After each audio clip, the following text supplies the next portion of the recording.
Assalamualaikum warahmatullahi wabarakatuh. Kembali lagi bersama channel kami. Tahukah kalian bahwa membaca Al-Quran itu tidak boleh sembarangan? Salah satunya adalah membaca Al-Quran dengan hukum bacaan yang benar, yaitu dengan tajwid. Bagaimana mengenai hukumnya? Yuk kita simak. Menurut Syekh Ibnu Jazari. Siapakah sosok Syekh Ibnu Jazari? Seorang ulama terkemuka yang ahli dalam bidang qiraat dan tajwid Al-Quran. Ia juga dikenal sebagai otoritas dalam ilmu hadits, jurisprudensi Islam, sejarah, dan bahasa Arab. Beliau lahir pada 25 Ramadan 751 Hijriah atau 30 November 750 Masehi. Karya beliau, di antaranya Muqaddimah Al-Jazariyah, An-Nashr fi Qiraat Al-Ashar, Thayyibat An-Nashr. Karya-karyanya dianggap klasik dan menjadi rujukan hingga saat ini. Al-Suyuti menganggapnya sebagai otoritas utama dalam bidang qiraat Al-Quran. Menurut Syekh Ibnul Jazari, hukum mempelajari ilmu tajwid sebagai disiplin ilmu adalah fardu kifayah. Namun berbeda hukumnya dengan membaca Al-Quran menggunakan tajwid, maka hukumnya fardu ain.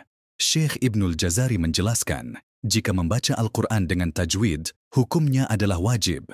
Dan siapa saja yang membaca Al-Quran tanpa menggunakan tajwid, maka hukumnya dosa. Bagi orang yang belum mampu membaca Al-Quran dengan ilmu tajwid, maka wajib hukumnya untuk berusaha membaguskan bacaannya, sehingga bacaannya dapat memenuhi standar yang telah ditetapkan oleh Rasulullah SAW. Hukum bacaan tajwid penting untuk diketahui oleh seluruh umat muslim dalam membaca Al-Quran. Sebab, membaca Al-Quran harus benar dan tartil, serta makhorijul huruf, maupun kapan harus berhenti dan melanjutkannya. Salah satu upaya agar bisa membaca Al-Quran dengan baik dan tartil, yakni belajar ilmu tajwid. Allah Subhanahu wa Ta'ala juga telah berfirman dalam surat Al-Muzammil, ayat keempat yang berbunyi, Auzid alaihi warattilil Qur'ana tartila. Artinya, atau lebih dari seperdua itu, dan bacalah Al-Quran itu dengan perlahan-lahan.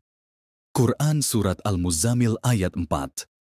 Para ulama telah menjelaskan bahwa sebenarnya Al-Quran telah diturunkan dalam 7, hingga kemudian manusia membacanya dengan bahasa masing-masing.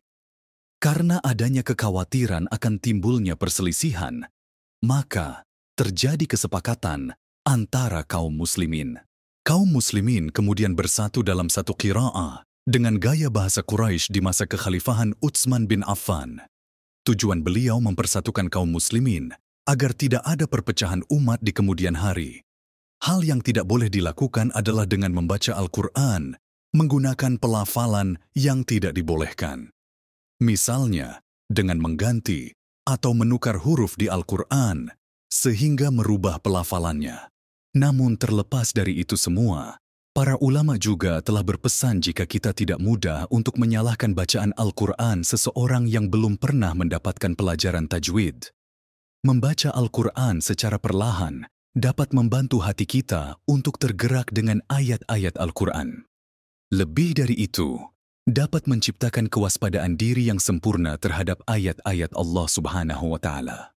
Jadi kesimpulannya adalah Imam Al-Jazari menyatakan bahwa membaca Al-Quran dengan tajwid hukumnya wajib. Menggunakan tajwid dalam membaca Al-Quran adalah keharusan. Sesungguhnya Allah menurunkan Al-Quran dengan memakai tajwid. Begitu pula bacaan itu hingga sampai kepada kita. Membaca Al-Quran bertajwid adalah wajib dan berdosa bagi pembaca yang tidak bertajwid.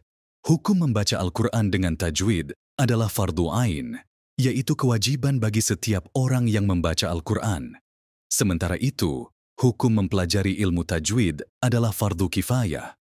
Artinya, jika ada seseorang yang menguasai ilmu tajwid di suatu tempat, maka yang lainnya tidak menanggung dosa. Namun, jika tidak ada yang menguasai ilmu tajwid, maka seluruh kaum muslimin menanggung dosa. Semoga kita semua selalu mendapatkan hidayah dan petunjuk dalam menjalani kehidupan di dunia yang fana ini. Jazakumullah khaira jaza.